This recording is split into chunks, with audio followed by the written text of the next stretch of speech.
Imagine sitting in a cockpit, accelerating to 300 kilometers per hour when a sudden explosion shakes the cabin. This story is for those who look closely at how human minds handle extreme pressure. A single decision made at Fukuoka Airport 30 years ago changed global aviation. It raises an unsettling question about human limits. On June 13, 1996, Garuda Indonesia Flight 865 prepared for takeoff. The co-pilot called out V1, the speed beyond which stopping is impossible. Seconds later, he called out VR, the signal to lift the nose.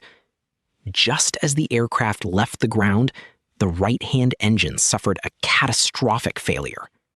Faced with loud alarms and a violent tilt, the captain made a choice. He aborted the takeoff, but the plane was already airborne and moving too fast. It overran the runway, crashed and caught fire, resulting in 3 fatalities. Amazingly, the remaining engines were fully functional. The plane could have flown safely. Investigators traced the engine failure to a single turbine blade. The manufacturer, General Electric, recommended replacing it after 6,000 cycles. However, this blade had reached over 6,100 cycles.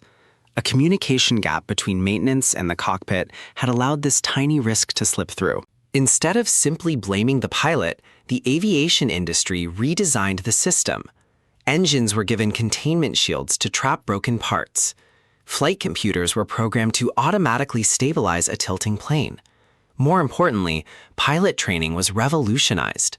Simulators now force pilots to experience unexpected chaos repeatedly until their panic fades. These silent changes have made modern flight incredibly safe. In Japan, commercial flights have seen 0 passenger fatalities for 3 decades. This success shows how studying human flaws can build a better world. Understanding how systems adapt to our limits reveals a broader pattern of how quiet engineering protects us daily.